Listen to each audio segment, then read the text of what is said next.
Ngayong araw, may panibago na naman tattoo. Ang project nga pala natin ay isang full sleeve na Jesus Christ.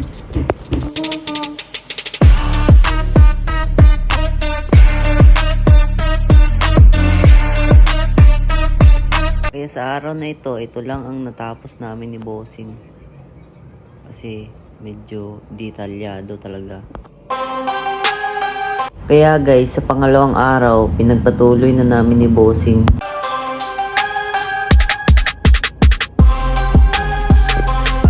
Kaya guys, sa mga gusto magpatato, i-message lang ako.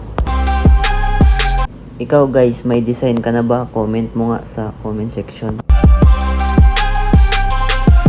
At sa mahabang session, ito na ang nagresulta.